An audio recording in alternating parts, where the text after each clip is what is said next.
E aí, galerinha, tudo beleza com vocês? Tudo só o show? Tudo só no pedido?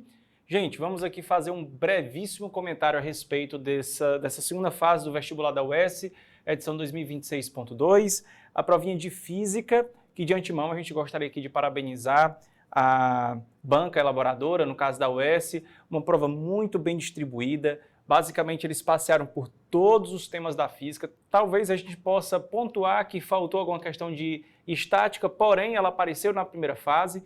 Então, quando você pensa no vestibular como um todo, todos os assuntos foram contemplados, né? E do nível muito interessante. Tudo bem que, do ponto de vista equivalente, digamos assim, a primeira fase manteve aquele nível, né, bem mais difícil, padrão da UES. Essa segunda fase, a prova ficou mais ali mediana, puxada para o difícil. Digamos que não houve uma incidência de questões tão pesadas quanto houve em outros anos. Obviamente, isso não quer dizer que a prova foi fácil de forma alguma, né? A gente só está dizendo que, comparado aos outros anos, a quantidade de questões muito difíceis não foi tão grande assim. Mas, de toda forma, uma excelente prova. Para começar, uma quantidade imensa de questões com apenas letrinhas, né? Questões que a gente diz que são literais, né? E questões que precisavam que não só a pessoa estivesse fazendo as contas, mas precisava que a pessoa estivesse lendo, estudando, entendendo conceitualmente os fenômenos físicos, né? Bom, coisas que a gente pontuou na primeira fase e que veio de fato agora na segunda fase foi, por exemplo, questão de capacitor, análise dimensional, que são coisas características, né, da UES, movimento harmônico simples, né? Então são temas que quem se prepara para a UES sabe que tem que estudar esse tipo de questão. Bom, passeando rapidamente aqui, a primeira questão é uma questãozinha de dinâmica, muito tranquila, né? A segunda também podemos dizer que é dinâmica, porque envolvia um pouco ali colisão, mas era tranquila, você só tinha que partir do pressuposto de que a colisão fosse perfeitamente elástica, né? E depois conservação da energia, era literal, mas tranquila, né? Depois a gente tinha uma questão de associação de resistores, clássica também, uma questão seguinte de calorimetria, isso aqui a gente treinou bastante nas nossas aulas, né? A questãozinha 5 de reflexão total, clássico também, a gente tem que se ligar sempre nas condições para que ocorra reflexão total. A sexta, uma questão muito bacana de interferência. Sétima, uma questãozinha clássica de eletrostática, no caso aqui análise de potencial, sempre cai na UES.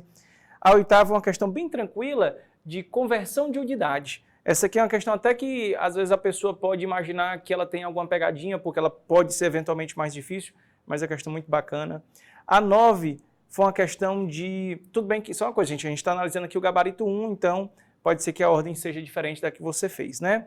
A questão 9 foi uma questãozinha de MHS, onde o pêndulo ele oscilava num vagão que se movimentava no movimento acelerado, então a gente diz que lá tem uma gravidade aparente, né? Que é uma aceleração resultante, que fica bem bacaninha.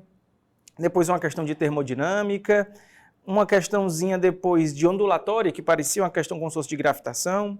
A 12, uma questãozinha de acústica, né? Bem, era só aplicação numérica mesmo. A 13, uma questãozinha de hidrostática, ela era até ela envolvia números, mas era uma questão um pouco delicada. Aliás, é essa mesmo, porque você tinha que ter cuidado só pelo fato de esses números não te confundirem que tinha um rendimento ali, né? A 14 era uma questão de gravitação, que envolvia velocidade de escape.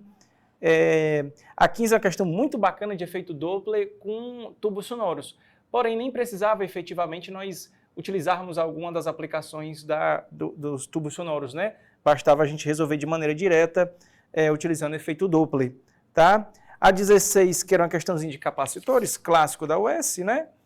17, lançamentos, clássico também, sempre aparece.